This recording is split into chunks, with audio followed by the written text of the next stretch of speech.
На днях в городе Якутске прошла Всероссийская научно-практическая конференция «Генетика и общество», посвященная пятилетию региональной общественной организации Ассоциации пациентов со спинносеребеллярной атаксией первого типа и другими нейродегенеративными заболеваниями Республики Саха-Якутия. В работе приняли участие ведущие ученые в области медицинской генетики, молекулярной генетики и биологии, биоэтики, представители пациентских организаций и исследовательских институтов России и зарубежья.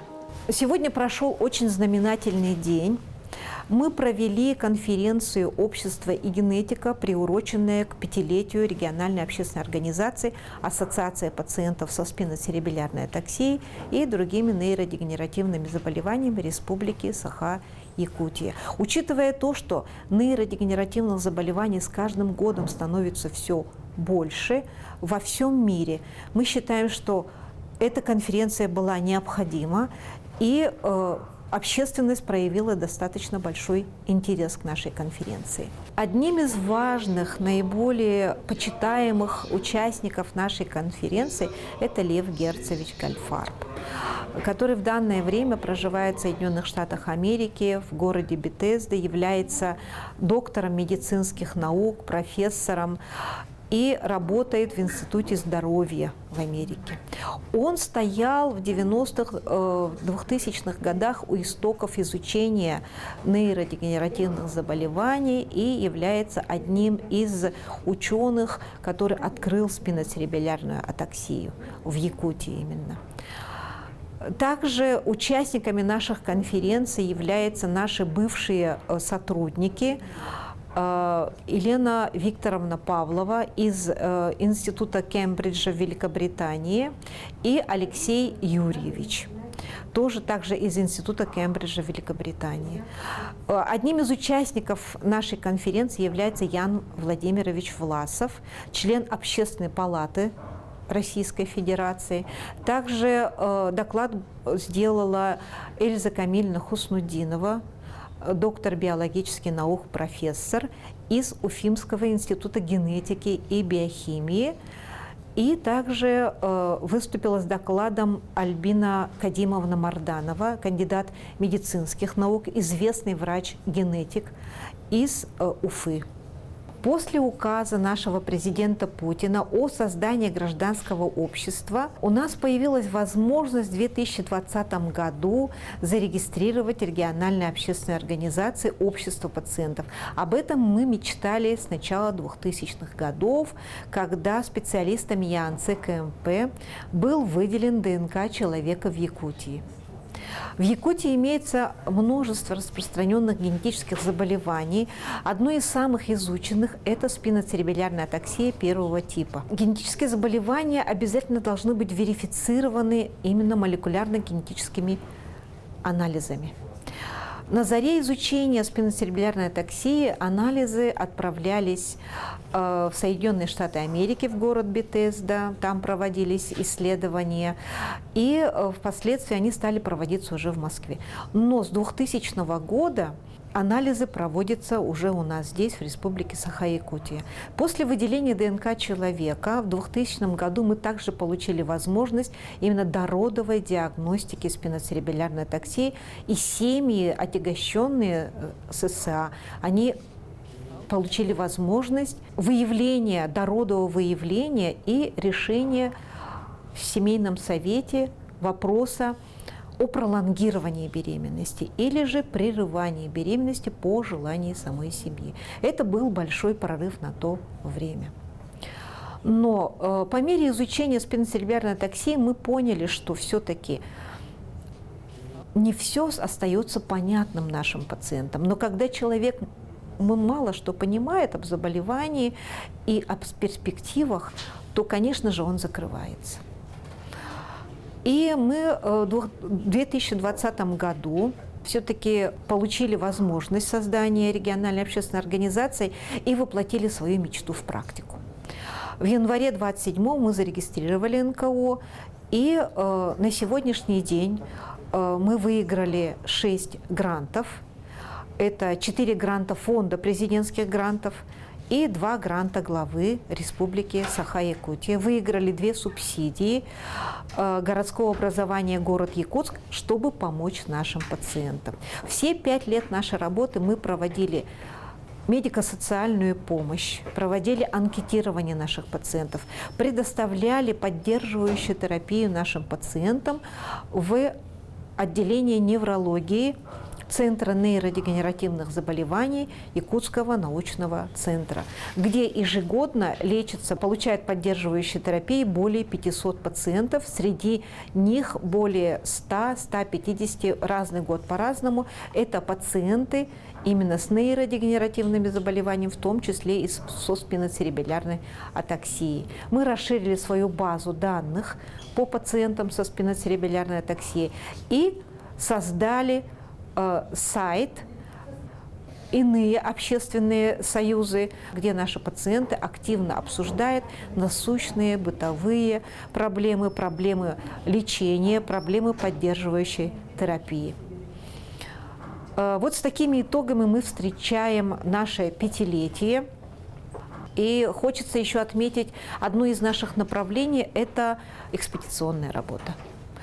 Многие пациенты, особенно с отдаленных наслегов и арктических улусов, им затруднительно не только в материальном плане, но и в психологическом плане приезжать в город Якутск. Они здесь теряются, не могут себя найти, поэтому им легче, чтобы мы, как специалисты, их обследовали в знакомой их территории, в знакомом их расположении. Тогда они более начинают раскрываться, рассказывать свою родословную и более благожелательны именно к врачебному исследованию. И на сегодняшний день мы посетили 13 улусов. 4 из них мы были дважды по разным обстоятельствам. Посетили 78 наслегов, среди них большинство отдаленные, труднодоступные населенные пункты. Прочитали 147 лекций. Хочется отметить, что наши экспедиционные выезды, они отличаются от других тем, что мы проводим еще активную просветительскую работу среди населения. В бригаде наших врачей в составе имеется врач-невролог, это обязательно, врач-генетик, и учитывая распространенность ревматических системных заболеваний в последнее время в улусах Республики Саха-Якутия у нас в состав введен еще и врач-ревматолог. И наши лекции просветительские посвящены нейродегенеративным заболеваниям, дородовой диагностике, пренатальной ДНК-диагностике, спиноцеребелярной атаксии и других нейродегенеративных заболеваний. И также посвящены распространенным заболеваниям, таким как инсульты, артериальная гипертензия и ревматические заболевания, в том числе и системная красная волчанка, ревматоидные артриты, псориатические артриты и другие аутоиммунные заболевания. Население с большим удовольствием воспринимает эти лекции, задают много вопросов для себя, очень много интересного они узнают. Также мы за 5 лет работы приобрели оборудование и оказали помощь на грантовые деньги, на грантовые средства в сумме более 3,5 миллионов рублей. Как я сказала уже ранее, мы выиграли 2 субсидии городского образования город Якутск с проектом «Зеленая трость». С 2020 года в городе Якутске работает наш проект «Зеленая трость». Что это за проект? Мы знаем, что в истории имеется белая трость. Белая трость, оно сразу как маркер, социальный маркер, который указывает на то, что этот человек с проблемами зрения. И мы для наших пациентов, учитывая то, что нейродегенеративных заболеваний с каждым годом становится все больше во всем мире, не только в Якутии, то мы придумали зеленую трость. То есть наши пациенты ввиду своего основного заболевания, они ходят как, скажем, да, с шаткая походка, ходят как пьяные, говорят как пьяные.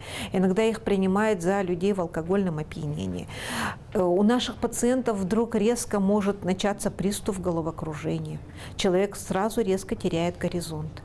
Это может спровоцировать падение. Также у наших пациентов может быть начаться приступ двоения в глазах. Вот это все вызывает определенные, скажем, явления с внешним поведением пациента. Но если наш пациент будет иметь в руках зеленую трость, то это уже сразу будет обозначать о том, что пациент имеет определенный неврологический диагноз, что поможет окружающим оказать ему вовремя помощь.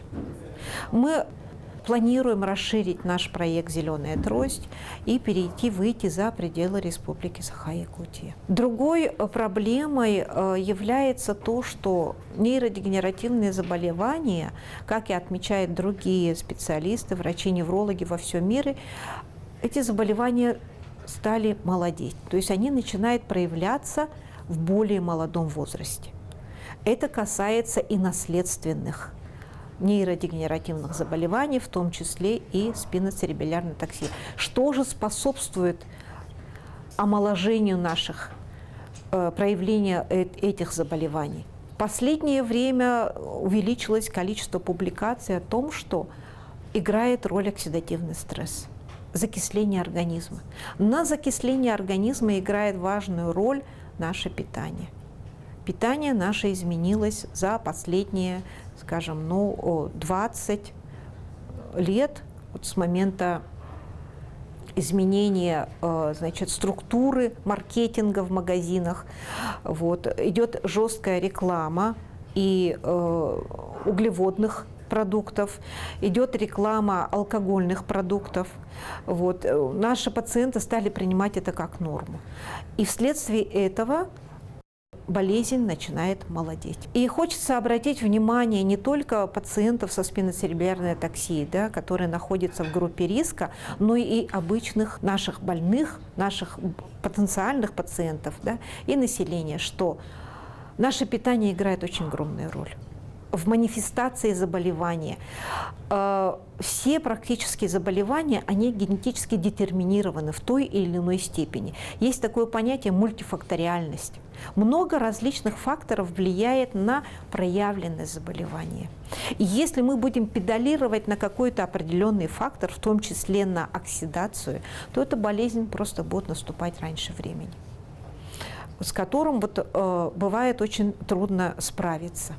Поэтому я призываю всех обратить внимание на свое питание, на то, как мы меняем своим питанием свою биохимию внутреннюю. Вот. И еще хочется отметить то, что все биохимические процессы в организме, они протекают вне нашего сознания. Мы не можем ими управлять. И получается так, что человек своим образом жизни неуклонно приближает наступление какого-то хронического сложного заболевания, за которое может за цепочкой начаться и другая болезнь. Вот это называется термином, очень интересным термином. В последнее время очень много его используют – коморбидность. Ко – это значит вместе, морбус – это болезнь. Одна болезнь тянет за собой другое заболевание. Это сейчас очень распространенное явление. В нашей работе 5 лет существования активной работы, активной деятельности некоммерческой организации, эти 5 лет пролетели незаметно. Мы также планируем продолжать экспедиционную работу. Мы посетили только лишь 13 улусов, 78 наслегов. Наши взоры направлены в сторону Вилюйской группы улусов и в сторону Южной Якутии. Нам интересно Ленский улус, Алекминский улус, где имеются ядерные семьи именно со спиноцеребелярной атаксией и другими нейродегенеративными заболеваниями. Мы будем продолжать просветительскую работу. Будем также проводить поддерживающую терапию для наших пациентов в отделении неврологии Центра нейродегенеративных заболеваний. И, конечно же, в 2026 году мы ждем сообщения об открытом препарате, антисмысловом нуклеотиде, который был открыт в 2023 году. И с 2023 года проводятся клинические испытания этого препарата. И получается, через 3 года клинических испытаний в 2026 году будут первые новости, итоги работы этого препарата. С нетерпением ждем информации И также, конечно, это большая надежда для наших пациентов на полностью излечиться от спиноцеребелярной атаксии. Хочется отметить важную роль региональной общественной организации Ассоциации пациентов со спиннocеребеллярной атаксией первого типа и другими нейродегенеративными заболеваниями Республики Саха-Якутия в информировании и поддержке пациентов, а также в деятельности и расширении участия общественных институтов и гражданских инициатив в формировании политики в области здравоохранения и редких заболеваний. Участники научно-практической конференции подчеркнули важность развития междисциплинарного взаимодействия между учеными, клиницистами, биоэтиками, пациентскими организациями и представителями власти для обеспечения комплексного подхода к диагностике, лечению и сопровождению пациентов с генетическими заболеваниями.